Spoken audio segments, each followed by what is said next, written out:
পাঁচ প্রকারের মহিলা যারা নামাজ পড়েও জাহান্নামে যাবে, রোজা রাখলেও জাহান্নামে যাবে, হজ করলেও জাহান্নামে যাবে, হাজার হাজার টাকা দান সদকা করলেও কোথায় যাবে? জাহান্নামে যাবে।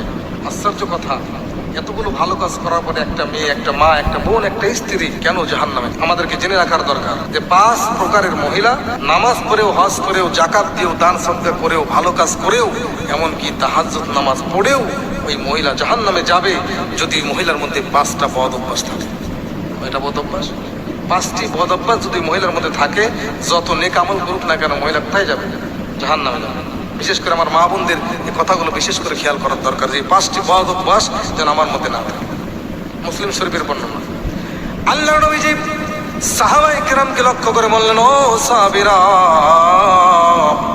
দুনিয়ার ভিতরে পাঁচ প্রকারের মহিলা এমন হবে, পাঁচটি বদ অভ্যাস যদি তাদের মধ্যে থেকে থাকে অবশ্যই তারা জাহান্নামে যাবে, আল্লাহ তাদের উপরে নারাজ হয়ে যাবে। সাহাবায়ে কেরাম জিজ্ঞাসা করলেন, ইয়া রাসূলুল্লাহ, ইয়া হাবিবাল্লাহ, নবী আমার, কি এমন পাঁচটি বদ অভ্যাস যেই পাঁচটি বদ অভ্যাস থাকলে নামাজ পড়েও সব নেক আমল করেও জাহান্নামে যাওয়া লাগবে? নবীজি জানিয়ে দিলেন মুসলিমের বর্ণনা, এক নাম্বার, যেই নারী তার মাথার চুলগুলোকে খোলা রাখার অভ্যাস করে ফেলবে। যেই মহিলা তার মাথার চুলগুলোকে খোলা রাখবে, পরপুরুষের সামনে মাথায় কোনো ঘোমটা দেবে না, কাপড় দেবে না, নিজের চুলকে পরপুরুষকে সামনে নিয়ে পরপুরুষের সামনে গিয়ে দেখাবে, এমন মহিলা যত নেক আমল করুক না কেন জাহান্নামে যাওয়া লাগবে। পরপুরুষকে, এমনকি নিজের বাবার সামনেও যুবতী মেয়ে সব সময় মাথা খোলা রেখে বা বেপরদা হয়ে নিজের বাবার সামনে সব সময় চলাফেরা করা জায়েজ হবে না, পরপুরুষ তো দূরের কথা। এজন্য এক নাম্বার, যেটা পাঁচটির মধ্যে এক নাম্বার হলো যে চুল খোলা রেখে, মাথা খোলা রেখে, মাথায় ঘুমটা না দিয়ে যেই মা, যেই বোন বাহিরে চলাফেরা করবে বা পর পুরুষকে চুল দেখাবে, এরকম ভাবে বেপরদাভাবে চলাফেরা করবে, এই মহিলার কোনো ইবাদত আল্লাহ তাআলার কাছে গ্রহণযোগ্য হবে না। দুই নম্বরে নবীজি বলছেন, যেই নারী তার স্বামীকে দেখলে মন খারাপ করবে, স্বামী ঘরে আসলে মনটা বেজার হয়ে যাবে, স্বামীকে কোনো মূল্যায়ন করবে না, স্বামীকে কোনো দাম দেবে না, স্বামীর বদনাম করবে, স্বামীর উপার্জনে খুশি হবে না, স্বামীর প্রশংসা করবে না, স্বামীকে তার পছন্দ হবে না, স্বামীকে ভালো লাগবে না, যার কারণে স্বামীর সঙ্গে খারাপ ব্যবহার করবে, স্বামীর সঙ্গে তৈতকারী কথা বলবে, স্বামীর সঙ্গে ঝগড়া করবে, ওই স্বামী যদি তার ব্যবহারে নারাজ হয়ে যায়, ওই মহিলার কোনো ইবাদত কবুল হবে না।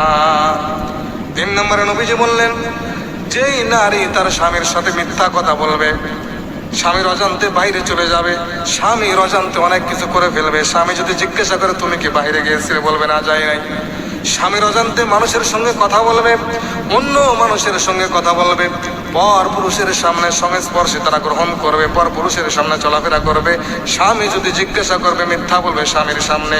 এই তিন নম্বর গুণ, স্বামীর সঙ্গে মিথ্যা বলার কারণে ওই মহিলা সব আমল করার পরেও জাহান্নামে যাওয়া লাগবে।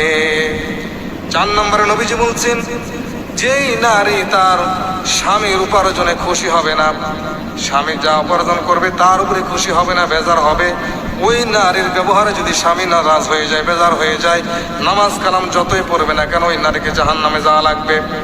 পাঁচ নম্বরে নবীজি বলেন, পাঁচ নম্বর, যেই নারী তার স্বামীকে কথায় কথায় সন্দেহ করবে, স্বামী কোথাও গেলে সন্দেহ করবে, স্বামী যদি একটু দেরিতে রাত্রে বাড়িতে আসে সন্দেহ করবে, স্বামী যদি মোবাইলে কথা বলে ওই স্ত্রী সন্দেহ করবে, স্বামীকে যেই মহিলা সন্দেহ করবে, এই সন্দেহ করার কারণে যদি ওই মহিলার উপরে স্বামীটা নারাজ হয়ে যায়, বেজার হয়ে যায়, নবীজি বলছেন ওই স্ত্রী যত আমল করবে না কেন অবশ্যই আল্লাহ তাকে জাহান্নামে দিবে।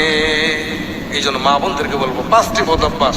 এক নম্বরে, মাথা খোলা রেখে মাথার চুলকে পরপুরুষকে দেখানো যাবে না। দ্বিতীয় নম্বরে, স্বামীর অনুমতি ছাড়া বাহিরে যাওয়া যাবে না। তিন নম্বরে, স্বামীর সঙ্গে মিথ্যা কথা বলা যাবে না।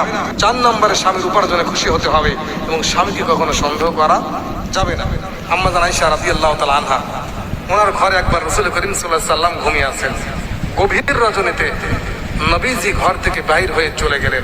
আম্মা জান আয়েশা পিছনে পিছনে রসুলের পিছনে পিছনে হাঁটতে লাগলেন। আম্মা জান আয়েশা মনে মনে ভাবতে লাগলেন যে আজকের রজনীটা, আজকের রাতটা আমার ঘরে থাকার কথা, রসুল কোথায় যায় আমি একটু দেখি। নবীজি কিন্তু জানতেন বা দেখতেছেন যে আমার পিছনে কি আছে। আম্মা জান আয়েশা, আমার বিবি